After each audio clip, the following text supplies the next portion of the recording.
Mėly mano Patreono kanalo žiūrovai, kokia graži ta mūsų jūra ir ne sezono metu. Labai verta apsilankyti, labai gerai prapučia galvą.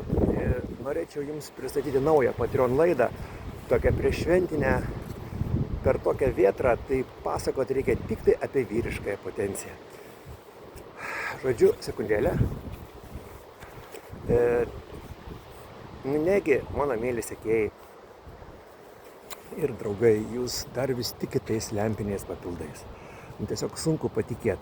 Aš jums pasakysiu porą tokių bruožų, ypatingai tų, kurie veikia potenciją kabutėse. Kaip juos atskirti nuo, sakykime, normalių preparatų. Pirmasis tai būtų egzotikos elementas. Niekada nebus preparatas iš obolio, iš pušies, kankorėžio, varpučio ar pienės. Nors varputis tai pats iš savęs jau toks pagal pavadinimą turėtų būti potenciją gerinantis varputis vyrams, varputis moteriams. Varputys kažkuria tai netiesioginė lingvistinė prasme, tokia kaip venerinė liga. O tie preparatai būna iš kokio nors venesuelietiškojo ežiuko spiriuko ekstraktas. Arba netgi ne. Paprastas venesuelietiškas ežiukas, čia dar nepakankamai kieta. Venesuelietiškojo raudonspyglio ežiuko ekstraktas. Žiauriai veikia potenciją. Tai va, pirmas elementas yra egzotika, tokia lempinė. O kitas elementas tokio placebo netikro vaisto yra įrodymų nebuvimas.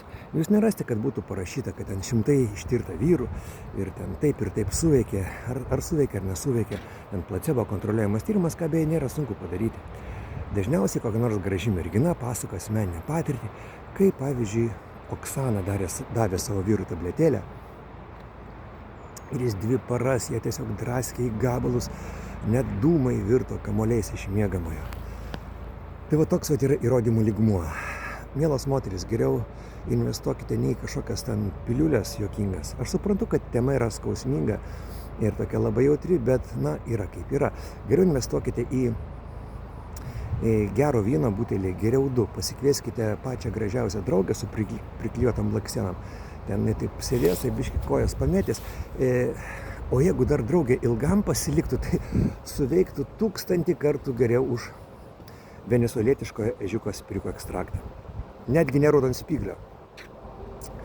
O pabaigai norėčiau pasakyti Vytauto Šapranausko amžiną atilsį seną tokį labai gyvenimišką ir tikrovišką anekdotą apie lytinius santykius tarp 32 metus poroje pragyvenusių Angelės ir Jeronimo.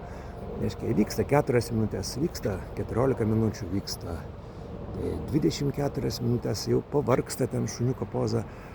Ta Angelė taip atsisukus ir sako: Jeronimai, kad tu nieko negali prisiminti ar įsivaizduoti. Manau, supratote esmę. Savo Patreon kanale aš apžvelgsiu daugybę medžiagų, radau puikią metaanalizę įvairiausių medžiagų, man net juokas suėmė, kiek jų yra siejama su potencija, kiek to žmonės bandoma kvailinti.